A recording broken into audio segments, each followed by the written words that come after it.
Roman Travers. Magic Talk. Dr. Harold Hillman is an executive coach and, oh my God, you're here. I am here, Roman. It is a pleasure to see you in person I've for missed the you. first time. I've missed you too. I've missed you. Can I just say you're looking very well and very happy? You like the fro? I was going to say you look like a member of the Jackson 5, but I wasn't sure if you're allowed to say that these days. You're allowed to say it. The Absolutely. things, though, we're all scared of saying stuff. I'm not sure what to say. Can I say this? Can I not say that? Oh, you're racist. What? Because I did what? You know? You know what? I just spoke with Aiden, your previous guest, out there in the lobby, and we were both saying it's time for mature conversations, not to tip around things and make things undiscussable, and to the point where you can't even have a candid conversation. Yeah. Now it is time not only in America but around the world. Yeah. I've never felt that I was racist. And I start to have to think about things more. When people say, oh, you just put on an accent, that means you're racist. What? Okay. Black lives matter. Absolutely. All lives matter. Absolutely. Yeah. What are your thoughts on what's happening there? I'm more optimistic than perhaps I was a couple of weeks ago when it was very raw. I am very pleased to see that peaceful protests have continued to happen, not only in the States, but in New Zealand and around the world. Because this time I feel, even though it is clear that racism is systemic, particularly around the penal system in the U.S.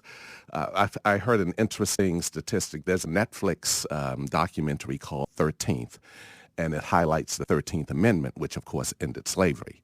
But in the 13th Amendment, it says slavery is abolished unless you are a prisoner.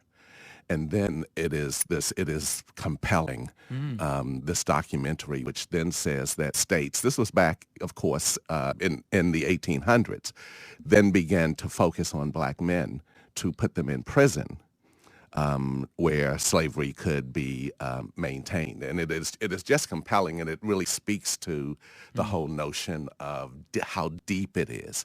So I'm loving that. I'm not on board with defunding police and those types of things, but I am on board with police needing to develop new mental models around what it means to protect and defend. And still scenarios are unfolding. I was just seeing out on your screen out there a scenario in Atlanta. So it's going to be raw for a bit. But I am encouraged, Roman. I am so encouraged by the number of young white people who are in the streets, young and old, but particularly young white men and women, not only in New Zealand, but in America. That is so different from 1968 when the riots broke out after Martin Luther King was assassinated, and the streets were predominantly black. So it does tell me, even though racism is still systemic, it does tell me that it may not happen in my lifetime. I'm 65. I don't think I will, but certainly for my grandsons who are 7 and 5, I'd like to think by the time they are in their 60s, that their lives will be different, that they will not fear being pulled over. Can I just correct you on something? Yes. You're not 65. There's no way you're 65. What? Are you serious? I'm serious. Wow. Well, there's hope for me yet. Yes. Now, as a man of colour who's grown up in the US, who actually has a deep connection with the US, you've got family there, your daughters as well. Yeah. What do you think when you see the Mayor of Hamilton capitulating and having a statue taken down, or people marching here? Do you think we really know what we're marching for? Is it any different here than it is in the US? It is. I don't think it's different. I think what I love about people marching here is that it's a perfect example of empathy, in the sense that people can relate to what it must be like to be singled out because of a demographic, whether it be race or nationality or sexual orientation and those types of things.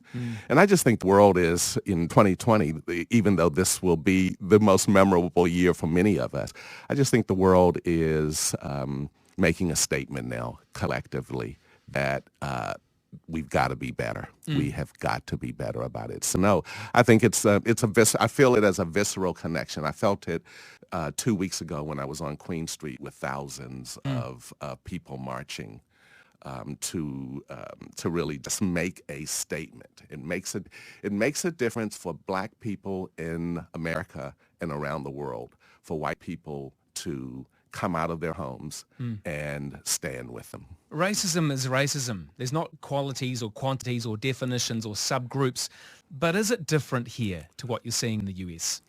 Can't really, I haven't thought about it deeply. I haven't thought about it deeply. Racism exists in New Zealand as well.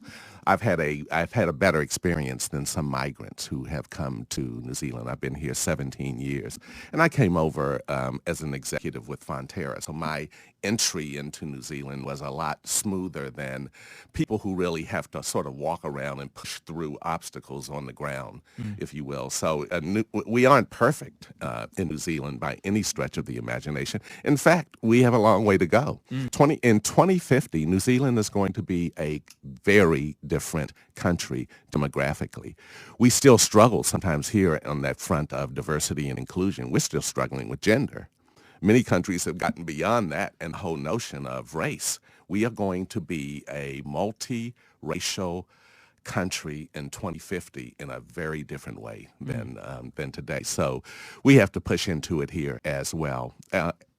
Countries around the world now are just really thinking, how do we dissolve systemic racism? And it's a question and an important one that we have to focus on here in New Zealand. Last week I was filling in for Leah Parnapa on the award-winning Leah Parnapa Night Show, and I said that if you have to think about whether you're racist or not, you probably are. Is that too simplistic?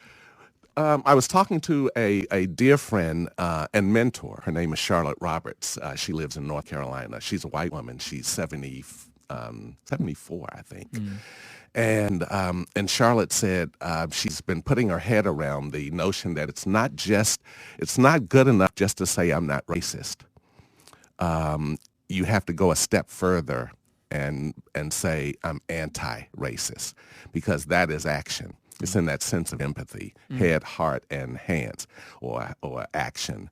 So action is making a statement, I am anti-racist, which is more definitive. It's more of a principle. Do you know what, though? Even though you're the expert, and I agree with what you're saying, I still believe actions are the measure of what you are or not. And for example, those who've turned up to the Catholic Church every Sunday for years and years, that doesn't make you a good person. That just makes you someone who goes to church. That's right.